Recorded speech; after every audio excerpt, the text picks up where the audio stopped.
Baron Trump's Marvelous Underground Journey, Chapter 13. How I set to work to undo a wrong that had been done in the kingdom of the Micamenkes, and how Bulger helped. Queen Galaxa's confession, I am created Prime Minister as long as she lives. What took place in the throne room, my speech to the men of Goggleland, after which I showed them something worth seeing, how I was pulled in two different directions, and what came of it. Bulger parts his master from Princess Crystalina is the illustration. Bulger pulls at his left cuff, and little Baron has one foot back and one forward, and his right hand is outstretched. Still looks like a kid in this drawing. And the young woman's hand is down, so they probably work together. And the floor is smooth, and it looks like there's steps. She's of a step up, and further down there are gateways, more like windows, without panes. And I think that the whole thing is supposed to be stone, but the delicate work of what is above when you get before and some of what's to the side makes you think of fabric. The first thing I did after the genuine Princess Crystalina had left me was to seek out Dr. Nebulosus and learn from him the exact number of hours before the Queen's heart would run down. As he had just been making an examination, he was able to tell the very minute. It was 17 hours and 13 minutes, rather a short time, you must confess, dear friends, in which to accomplish such an important piece of business as I had in mind. I then made my way directly to the royal palace and demanded a private audience with the lady of the crystal throne.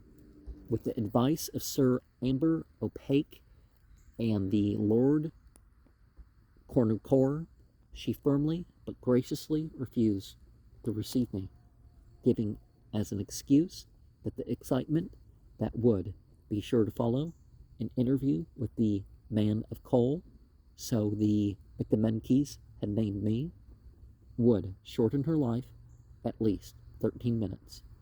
But I was not to be put off in so unceremonious a manner.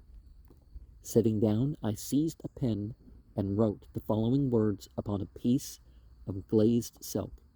To Galaxa, Queen of the Micamenkes, Lady of the Crystal Throne, I, Lord Bulger, a Micamenkian noble, bearer of this, who was the first to discover that the real princess was not sitting on the steps of the crystal throne, demand an audience for my master Baron Sebastian von Trump, commonly known as Little Baron Trump, and, prompted by him, I ask, what are 13 minutes of thy life, O Queen Galaxa, to the long years of sorrow and disappointment in store for thy royal child? Taking this letter in his mouth, Bulger sprang away with long and rapid bounds. In a few minutes, he was in the presence of the Queen, for the guards had fallen back, affrighted as they saw him draw near with his dark eyes flashing indignation.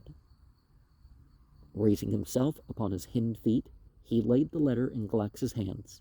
The moment she had read it, she fell into a swoon, and all was stir and commotion in and round about the palace. I was hastily summoned, and the audience chamber cleared of every attendant save Dr. Nebulosus, Sir Amber Opaque, Lord Carnocore, Lord Bulger, and me. Send for the Demoiselle Glowstone, commanded the queen, and when she had appeared, to the amazement of all saving Bulger and me, Galaxa bade her mount the steps of the crystal throne. Then, having embraced her most tenderly, the queen spoke these words: O faithful counselors and wise friends from the upper world, this is the real Princess Crystallina, whom I have for all these years wickedly and wrongfully kept from her high state and royal privileges. She was born with a speck in her heart, and I feared that it would be useless to ask my people to accept her as my successor. Lady of the Crystal Throne, exclaimed Lord Carnocour, thou hast wisely done. Thy people would never have received her as Princess Crystallina, for, being by the laws of our land denied the privilege to look for themselves, they never would have believed that this spot on the princess's heart was but a tiny speck, like a single hair crystal, in the arm of thy magnificent throne. Therefore, O Queen, we counsel thee not to embitter thy last hours by differences with thy loving subjects. My lord Carnocour, said I with a low bow, I make bold to raise my voice against thine, and I crave permission from Queen Galaxa to parley with her people. Forbid it, royal lady, cried Sir Amber Opaque savagely, at which Bulger gave a low growl and showed his teeth. Queen Galaxa, I added gravely, a wrong confessed is half redressed. This fair princess, 'tis true, hath a speck in her heart, which ill accords with the name bestowed upon her by thy people. Bid me thee master until thy heart runs down, and by the knighthood of all the trumps, I promise thee that thou shalt have 3 hours of happiness ere thy royal heart has ceased to beat. Be it so, little baron, exclaimed Galaxa joyfully. I proclaim thee prime minister for the rest of my life. At these words, Bulger broke out into a series of glad barks, and raising upon his hind legs, licked the queen's hand in token of his gratitude, while the fair princess looked a love at me that was too deep to put into words. I had now but a few hours to act. The excitement, so Dr. Nebulosus assured me, which shortened the queen's life a full hour. It had always been my custom to carry about with me a small but excellent magnifying glass, a double convex lens, for the purpose of making examinations of minute objects, and also for reading inscriptions too fine to be seen with the naked eye. Hastily summoning a skillful metalworker, I instructed him to set the lens in a short tube and to enclose that tube within another so that I could lengthen it at my pleasure. Then, having called together as many of the headmen of the nation as the throne room would hold, I requested Lord Carnocour to inform me of the confession which Queen Galaxa had made, namely, that in reality, Demoiselle Glowstone was Princess Crystallina, and Princess Crystallina was Demoiselle Glowstone. They were stricken speechless by this piece of information, but when Lord Carnocour went on to tell the whole story and to explain to them why the Queen had practiced this deception upon them, they broke out into the wildest lamentation, repeating over and over again in piteous tones, "A speck in her heart, a speck in her heart. Oh, dire misfortune! Oh, woeful day! She never can be our princess if she hath a speck in her heart." By this time, my arrangements were complete. I had placed the Princess Crystallina just outside the door of the throne room, where she stood concealed behind the thick hangings, and near her I had stationed Dr. Nebulosus with a large circular mirror of burnished silver in his hand. Calling out in a loud voice for silence, I thus addressed the weeping subjects of Queen Galaxa. O Micamenkes, men of Goggoland, transparent folk, I count myself most happy to be among you at this hour, and to be permitted by your gracious queen to raise my voice in defense of the unfortunate princess with the speck in her heart, being of noble birth and an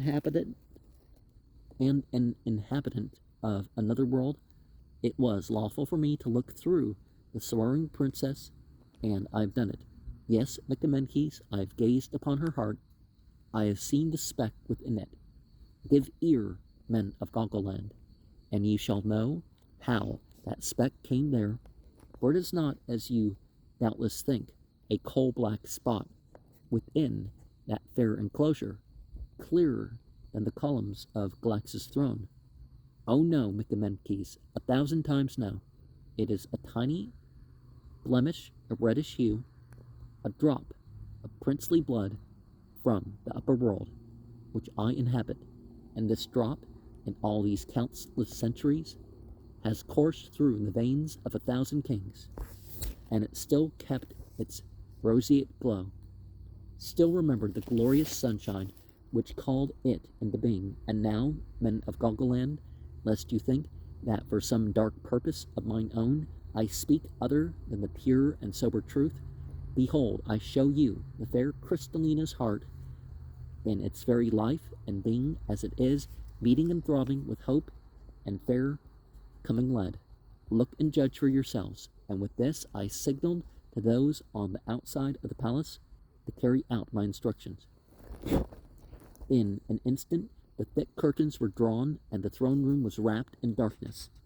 And at the same moment Dr. Nebulosus, with his mirror, caught the strong white rays of light and threw them upon Crystallina's body, while I, through an opening in the hangings, made haste to apply the tube to which the lens had been fitted, and catching the reflected image of her heart, threw it up in plain and startling view upon the opposite wall of the throne room. Upon seeing how small the speck was, and how truthfully I had described it, the Micamenkes fell a-weeping for purest joy, and then, as if one voice, they burst out, Long live the fair Princess Crystallina, with the ruby speck in her heart, and 10,000 blessings on the head of little Baron Trump, and Lord Bulger for saving our land from cruel dissensions. The people on the outside took up the cry, and in a few moments the whole city was thronged with bands of Queen Galax's subjects, singing and dancing and telling of their love for the fair princess with the ruby speck in her heart. I had kept my word. Queen Galaxa would have at least 3 hours of complete happiness ere her heart ran down. But suddenly the river of light began to flicker and dim its flood of brilliant white rays. Night was coming. Noiselessly, as if by magic, the Micamenkes faded from my sight, stealing away in search of beds, and as the gloom crept into the great throne room, someone plucked me gently by the hand, and a soft voice whispered, I love thee. Oh, who, other than I, can tell how I love thee? And then a grip stronger than that gentle hand seized me by the skirt of my coat and dragged me away slowly, but surely away through the darkness, through the gloom, out into the silent streets, ever away until at last that soft voice, choking with the sobs, ceased its pleading and gasped, Farewell, oh farewell. I dare go no farther. And so Bulger in his wisdom led me on and ever on out of the city of the Micamenkes, out upon the marble highway.